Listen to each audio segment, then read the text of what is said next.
Я рада, что вы у меня в гостях на канале Клубок желаний. Сегодня мы посмотрим, чем классические петли отличаются от бабушкиных. И я вам покажу еще один метод провязывания петли, который называется восточный. Вот смотрите, сначала посмотрим настроение петельки. Петелька имеет правую стеночку, она располагается ближе к правой руке, и левую стеночку. Вот левая стеночка. Она располагается ближе к левой руке. По расположению на спице петля может лежать правой стеночкой вперед или наоборот, левой стеночкой вперед.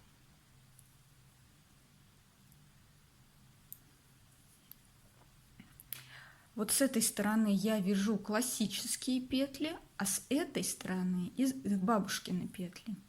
Сейчас мы с вами провяжем классическую изнаночную петлю. Вводим спицу в петлю. Петля располагается правой стеночкой вперед. Вот так вот вводим.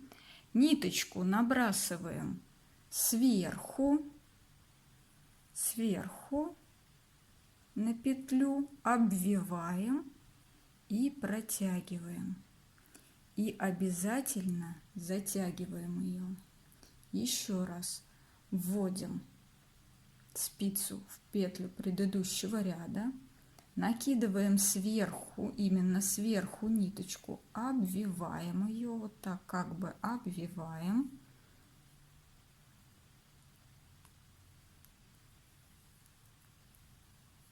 И затягиваем. Еще раз вводим, обвиваем и затягиваем. И посмотрите внимательно. После провязывания лицевого ряда петелька у нас лежит правой стеночкой вперед. Провяжем изнаночную классическую петлю. И петелька у нас также лежит правой стеночкой вперед. То есть направление петельки не меняется.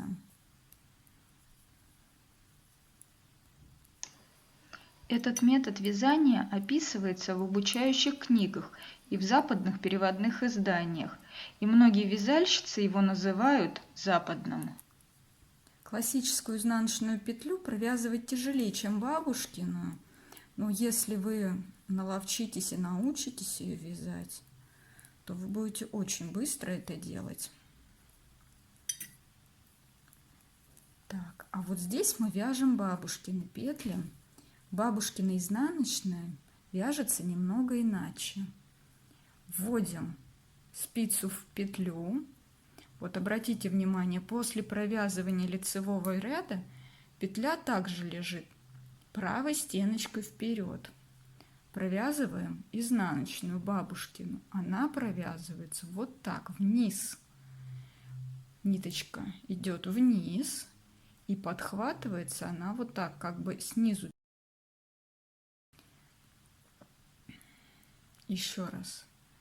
Так, подхватывается вниз ниточка, вытягивается. Еще раз. Вводим, подхватываем, ниточка ниже спицы, затягиваем. И смотрите, что у нас получается. После провязывания лицевого ряда у нас петелька лежала правой стеночкой вперед, а после провязывания изнаночного ряда она перевернулась, и уже впереди у нас левая стеночка. Из-за того, что в бабушкином способе изнаночная постоянно меняет направление петли, происходит, что в лицевом ряду у нас петля повернута вперед правой стеночкой, а в изнаночной левой стеночкой. Сейчас я довяжу и покажу вам это в лицевом ряду.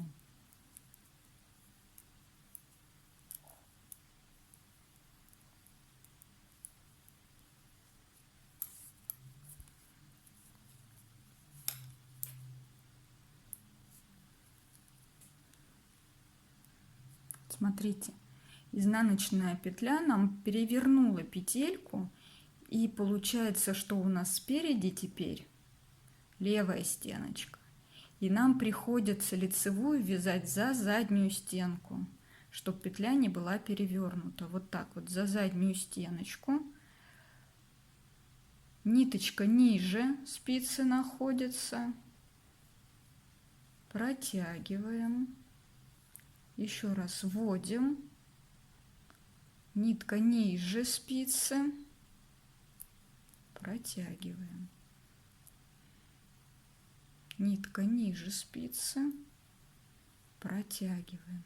И обратите внимание, после провязывания изнаночного ряда петелька у нас располагалась левой стеночкой вперед, но после провязывания лицевой петельки петелька у нас переворачивается и становится правой стеночкой вперед. Вот в технике провязывания бабушкиных петель происходит это постоянно. С ряда в ряд направление петли меняется. И многие вязальщицы считают, что в бабушкином методе получается петельки менее ровные, чем в классическом. Честно говоря, я очень долгое время вяжу бабушкиными петлями, и визуально вот я не вижу никакой разницы. Я считаю, что ровность петелек зависит не от того, ну, может быть, и от техники, конечно, зависит, но мне кажется, больше зависит от того, как вы плотно вяжете и как вы держите натяжение петли. Вот смотрите, как я держу ниточку вот эту. Я вот так ее кладу на палец, а вот этот свободный край зажимаю вместе с полотном. Вот так. Вот так кладу, а свободный край вот так с полотном зажимаю. Все мое натяжение. Некоторые там несколько раз наматывают на палец, как-то вот здесь наматывают. Ну, не знаю, я вот так, и вот этот свободный край держу вместе вот с полотном. Вот давайте дальше довяжем за заднюю стенку. Если же вы захотите провязать за переднюю стенку вот таким образом, то петля у вас получится перекрученная. Это некрасиво. И необходимо вязать за заднюю стеночку. Так, таким образом. У этого метода есть другое название – комбинированный. Довяжем до конца и посмотрим, что у нас происходит с лицевой классической петлей. Лицевая классическая петля провязывается за переднюю стенку. Вот за переднюю стенку вот таким образом. Подхватывается также ниточка ниже спицы и протягивается. Еще раз. Ниже спицы протягивается. За переднюю стеночку ниже спицы протягивается.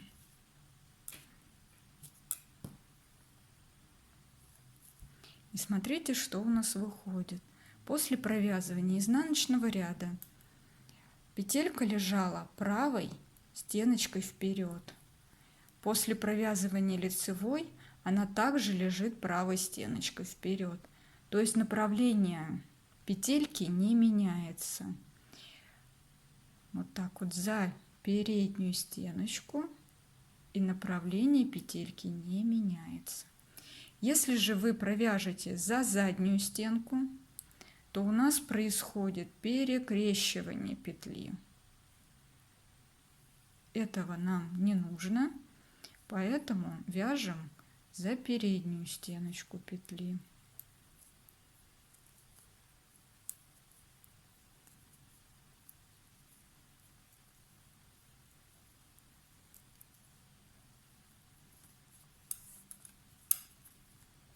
Еще раз посмотрим на изнаночной стороне. Вводим спицу в петлю предыдущего ряда, ниточку набрасываем сверху, обвиваем, протягиваем и обязательно затягиваем. Еще раз. Вводим, обвиваем, затягиваем. Почему я говорю, что обязательно надо затягивать? Потому что изнаночная, она, получается, провязывается более рыхло. И если вы не будете ее затягивать, то будет видна рядность. То есть одни петельки свободнее в ряду, а в изнаночном, наоборот, в лицевом они более плотные, а в изнаночном они более такие расхлябанные. И еще я хотела бы сказать, если вы начинаете вязать только и учитесь, то учитесь вязать классическими петлями. Но если же вы вязали всю жизнь бабушкиными петлями, как я, и вам сложно переучиваться, то я считаю, вяжите так, как вам проще и удобнее. Я пробовала разными способами, разницы я особо не вижу, потому что я вяжу плотно, у меня хорошее натяжение нити, никакой рядности нету, поэтому главное, чтобы нам вязание приносило удовольствие. И вот еще раз изнаночная бабушкина подхватываем вот так вот вниз, так вот вниз.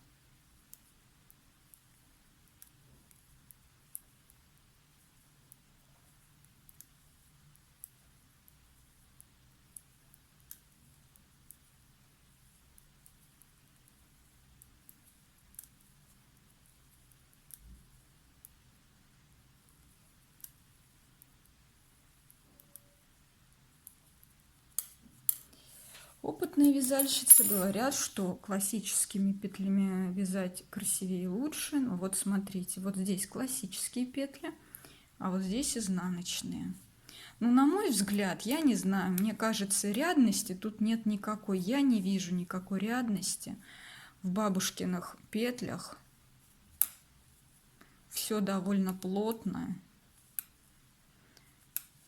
Так что, как вам удобно, так и вяжите.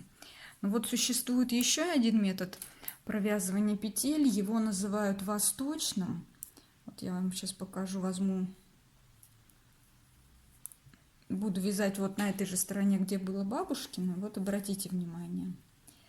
В восточном методе лицевая вяжется также за заднюю стенку, как и в бабушкином, но подхват нити идет не снизу, а вот так вот сверху. Таким образом, еще раз. Вводим за заднюю стенку, подхватываем сверху, вводим, подхватываем сверху, вытаскиваем. И смотрите, что у нас получается. Петля у нас после провязывания изнаночного ряда располагалась левой стеночкой вперед. И после провязывания восточным методом она также, вот если видно, стала левой стеночкой вперед. То есть не перевернула нам петлю. Вот еще раз вот так вот. То есть провязываем за заднюю стенку, но вот так вот вверх. Ниточка над спицей. Вот так вот ниточка над спицей.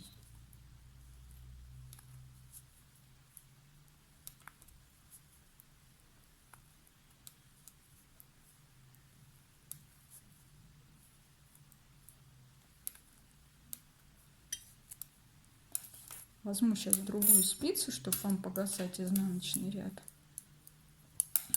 Смотрите. А изнаночный ряд вяжем за заднюю стенку петли.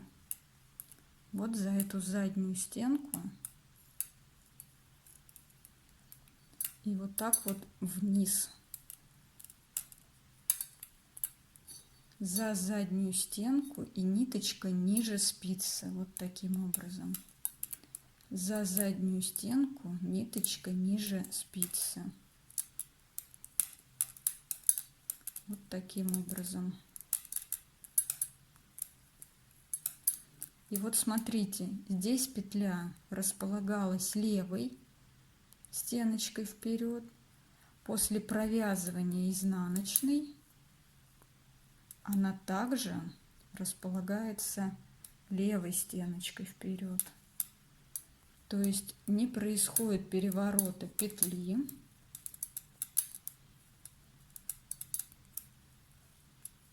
Так, еще раз на лицевом ряду посмотрим.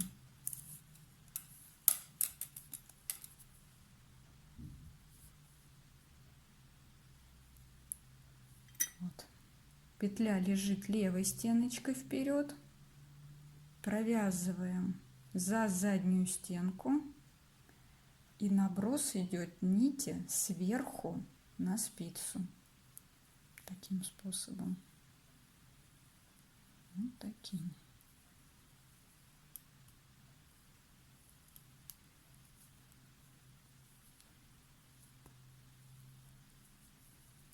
То есть, вот посмотрите, петелька лежала левой стеночкой вперед, и после провязывания она также левой стеночкой вперед.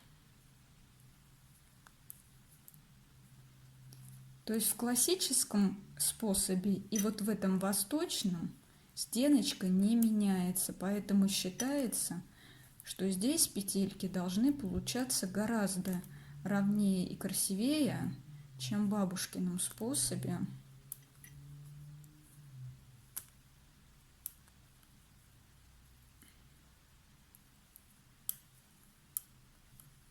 Так, еще раз изнаночный ряд.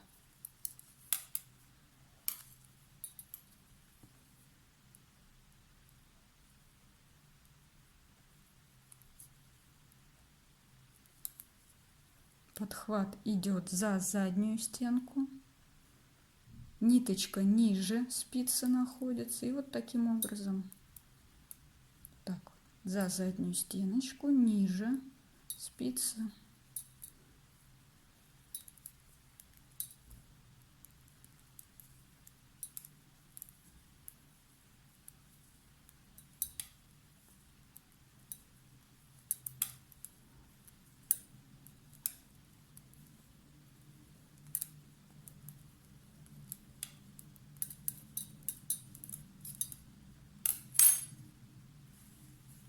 Вот так получается изнанка,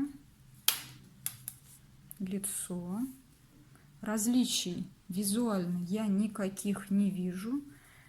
И пробуйте все три способа, определите, каким вам способом удобнее и больше нравится вязать. Вяжите с удовольствием. Всем пока и жду вас снова ко мне в гости.